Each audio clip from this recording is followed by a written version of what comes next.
बिस्मिल्लाहिर्रहमानिर्रहीम। हजरत बीवी फातिमा का सब्र का वाक़िया। एक बार प्यारे नबी सल्लल्लाहु अलैहि वसल्लम मस्जिद में तशरीफ़ लाए और मस्जिद के सामने हजरत बीवी फातिमा हजरत अली का घर था। प्यारे नबी मस्जिद में बैठे थे। हसन और हुसैन के रोने की आवाज़ उनके कानों में पड़ी। हजरत प्यारे नबी बहुत परेशान हो गए। हसन और हुसैन क्यों रो रहे हो? आखिर ये हसन हुसैन क्यों रो रहे हैं? ये सोचने लगे। नबी वहां से उठे और बीवी फातिमा के दरवाजे के पास तशरीफ ले आए। दरवाजा खटखटाकर आवाज दी, बेटी फातिमा दरवाजा खोलो। अंदर से प्यारी बेटी बोली, अब्बू जान दरवाजा कैसे खोलूं? मेरे पास इतनी बड़ी चादर नहीं है जो मैं अपने ऊपर ओढ़ लूं। मेरी चादर फट चुकी है। मैं अपने पाँव को ढकती हूँ तो सर नंगा हो जाता है और सर को ढकती हूँ तो पाँव नंगा हो जाता है। प्यारे नबी ने जब ये सुना तो अपनी चादर दीवार के ऊपर से फेंक दी। बीवी फातिमा वह चादर उठकर दरवाजे पर आई और दरवाजा खोला। हमारे नबी सल्लल्लाहु अलैहि वसल्लम ने अपनी बेटी की तरफ देखा तो बहुत ही परेशान हो गए, क्योंकि बीवी फातिमा का चेहरा बिल्कुल पीला हो चुका था, आंखों का रंग काला हो चुका था और बहुत ही कमजोर नजर आ रही थी। प्यारे नबी सोचने लगे, ए मेरी फातिमा तुझे क्या हुआ है? बीवी फातिमा फरमाने लगी, ए अब्बू जान आप आज मुझे माफ कर देना। आज आपकी बेटी आपकी इस्तकबाल के लिए दरवाजे पर न आ सकी। आपकी बेटी कई दिनों से भूखी है। भूखी होने की वजह से इतनी कमजोर हो गई है कि चरपाई से उठा भी नहीं जा रहा। शौहर हजरत अली शोहे खुदा इस्लाम की तबलीग के लिए अल्लाह तबारक व तआला की किताब को मुखिलियत इलाकों में पहुंचाने के लिए गए हैं और घर में कुछ भी नहीं है खाने को। यह कहकर बीवी फातिमा रोने लगी और कहने लगी, अब्बू जान हुक्म करे आप। प्यारे नबी अपनी बेटी की बात सुनकर रोने लगे और कहने लगे, मैं मस्जिद में था। हसन और हुसैन की रोने की आवाज बहुत तेजी से आ रही थी, मेरी कानों में पड़ी है। मैं परेशान होकर आया हूँ। हसन और हुसैन क्यों रो रहे थे बेटी? बोली, ए अब्बा जान रोए नहीं तो और क्या करे? हसन और हुसैन 2 दिन से भूखे हैं। और प्यारे नबी अपना मुबारक हाथ अपनी बेटी के सर के ऊपर रखा और उन्हें दिलासा दिया कि ए बेटी सब्र करो। रसूल अल्लाह सल्लल्लाहु अलैहि वसल्लम ने हसन को और हुसैन को गोद में लिया। अपनी मुबारक उंगली हुसैन के मुंह में डाली तो हुसैन उसे चूसने लगे और खामोश हो गए। हसन को अपने कंधों पर उठा लिया।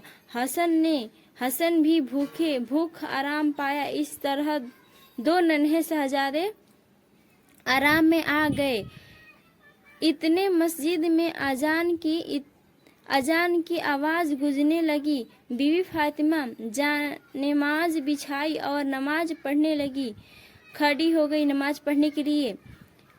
इतने में ही प्यारे नबी रसूलुल्लाह ने देखा फातिमा नमाज पढ़ते पढ़ते गिर गई है, तो नबी दौड़े अपनी बेटी के पास आए और उससे पूछे, ए बेटी तुझे क्या हुआ है? यह सुनकर बीवी फातिमा रोने लगी, कहने लगी, बाबा जान आज आपकी बेटी का 4थे दिन का फका है। यानी कि बीवी फातिमा 4 दिन से भूखी थी, कुछ भी नहीं खाया था, एक खजूर का दाना भी नहीं खाया था, इसलिए कमजोरी की वजह से मैं गिर गई। प्यारे नबी रसूलुल्लाह ने देखा कि बेटी के पेट पर 3 पत्थर बंधे हुए हैं। प्यारे नबी पूछने लगे, ए बेटी ये क्या है? बीवी फातिमा कहने लगी, ए अब्बू जान जब पहले दिन में भूखी थी तो कुछ भी खाने को न था, तो मैंने एक पत्थर को अपने पेट पर बांधा और जब दूसरे दिन कुछ खाने को न था तो 2 पत्थर को अपने पेट पर बांध लिया। और जब तीसरे दिन भी खाने को कुछ न था तो मैंने 3 पत्थर बांधा अपने पेट पर। आज आपकी बेटी का चौथे दिन का फाका है। आज आपकी बेटी का 4 दिन से भूखी है। यह कहकर बीवी फातिमा रोने लगी। प्यारे नबी कहने लगे, ए फातिमा, अपनी जयनमाज का पल्ला उठाओ। जब बीवी फातिमा ने जयनमाज का पल्ला उठाया तो मुसल्ले के नीचे हजारों की तार सोने की ढेर लगा हुआ था। प्यारे नबी फरमाने लगे, ए फातिमा बेटी, यहाँ से तुम्हें जितना सोना चाहिए उठा लो। यह सुनकर बीवी फातिमा ने सोने को हाथ में लिया और जयनमाज का पल्ला वापस रख दिया और कहने लगी, ए अब्बू जान, मुझे ये सोना नहीं चाहिए। प्यारे नबी ने जब यह देखा तो अपनी बेटी को गले से लगाया और कहने लगे, फातिमा, तेरा यह सब्र क़यामत वाले दिन याद रह जाएगा। तुम्हारा शौहर हजरत अली इस्लाम की तबलीग के लिए मुख्तलिफ इलाकों में अल्लाह तबारकल व तआला से किताब को पहुंचाने के लिए गया। इसलिए नबी खानदान के चूल्हे ठंडे पड़ गए। बेटी सब्र कर, अल्लाह सब्र करने वाले के साथ होता है। उसके बाद प्यारे नबी रसूलुल्लाह अपने पेट पर कपड़ा हटाया और तो बीबी फातिमा ने देखा उनके पेट पर सिर्फ 3 पत्थर थे, जबकि प्यारे नबी के पेट पर 4 पत्थर बांधे हुए थे। नबी कहने लगे, ए बेटी, तू 3 दिन से भूखी है और मैं 4 दिन का भूखा हूँ। मेरा आज चौथा दिन का फाका है। मैंने अपने पेट पर 4 पत्थर बांधा हुआ है। प्यारे नबी रसूलुल्लाह सल्लल्लाहु अलैहि वसल्लम ऐसा क्यों करते थे? उनके ऐसे करने की वजह क्या थी? वो चाहते तो पहाड़ों को भी सोना कर देते थे।